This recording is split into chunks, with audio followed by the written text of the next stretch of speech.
কি ভাবছেন হনুমানটি কলা বা খাবার খুঁজতে এসেছে? মোটেও না, সে এসেছে তার আহত হাতের চিকিৎসা করতে। তাকে দেখে মনে হচ্ছিল যেন বলতে চাইছে, ব্যথা পাচ্ছি, কিছু করো। এমন দৃশ্য কি কখনো দেখেছেন? একটা আহত হাত, একটা বোবা যন্ত্রণা ও একটা অদ্ভুত বিশ্বাস।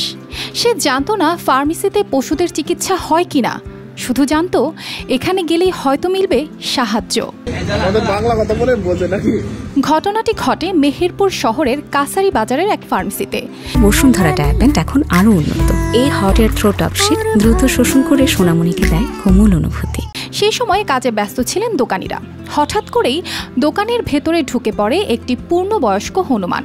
প্রথমে ভেবেছিলেন হয়তো ক্ষুধার্ত, তাই দ্রুত কলা ও পাউরুটি এগিয়ে দেন। কিন্তু আশ্চর্যজনকভাবে হনুমানটি খাওয়ার দিকে একটা বারও তাকিয়ে দেখেনি।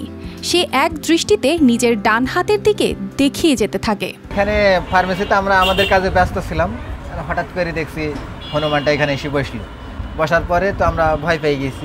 এটা তো আনসার্টেনলি বিষয়, যে কখনো কেউ কল্পনা করা যায় না। আর হনুমান তো দেখলে সাধারণত মানুষ আমরা ভয় পাই, এমনি ভয় দেখায়, তো ওরকম কোনো আচরণ না, একবারে স্বাভাবিক।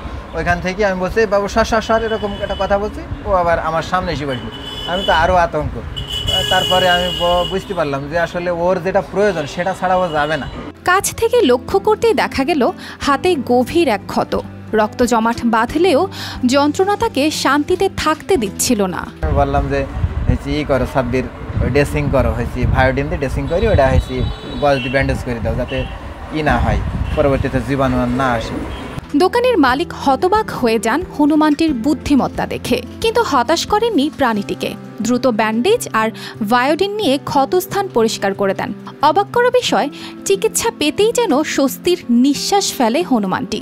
ব্যথা একটু কমতেই ফার্মেসির টেবিলে আরাম করে বসে পড়ে। প্রায় 2 ঘন্টা সেখানে কাটায়, যেন নিশ্চিত হতে চাইছিল পুরোপুরি সুস্থ হয়েছে কিনা।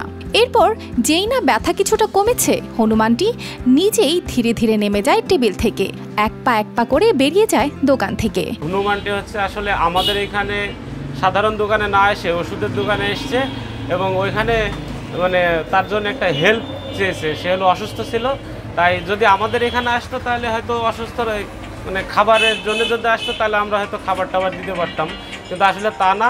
উনি হচ্ছে ওষুধের দোকানে আসার অর্থটা হচ্ছে উনি অসুস্থ ছিল, তাই ওখানে এসছে। তো এটা আসলে অনেক এটা নিয়ে আলোচনা সমালোচনা আমরা মানে হতে দেখছি। আসলে এটা আশ্চর্যজনক একটা ব্যাপার। প্রাণীদের বুদ্ধিমত্তা নিয়ে নানা গল্প ছড়িয়ে থাকলেও আহত হয়ে নিজেই চিকিৎসা নিতে আসার এমন বাস্তব উদাহরণ খুবই বিরল।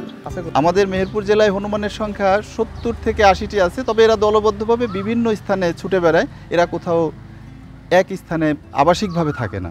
ক্ষতি করে আসলে হনুমান ফার্মেসিতে নিজে চিকিৎসা নিতে আসছে, এটা আসলে বিরল ঘটনা। তবে হনুমান বুদ্ধিবৃত্তি সম্পন্ন এবং তারা দলবদ্ধভাবে সবসময় চলে।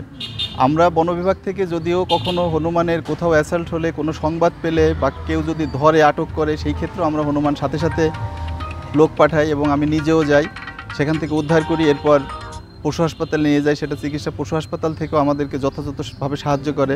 প্রাণীকুলের মধ্যে হনুমানকে সবচেয়ে বুদ্ধিমান প্রাণীগুলোর একটি মনে করা হয়, কিন্তু নিজের ব্যথা বোঝানো, চিকিৎসার জন্য মানুষের কাছে যাওয়া, এটা যেন বুদ্ধিমত্তার এক অনন্য দৃষ্টান্ত। News desk, RTV।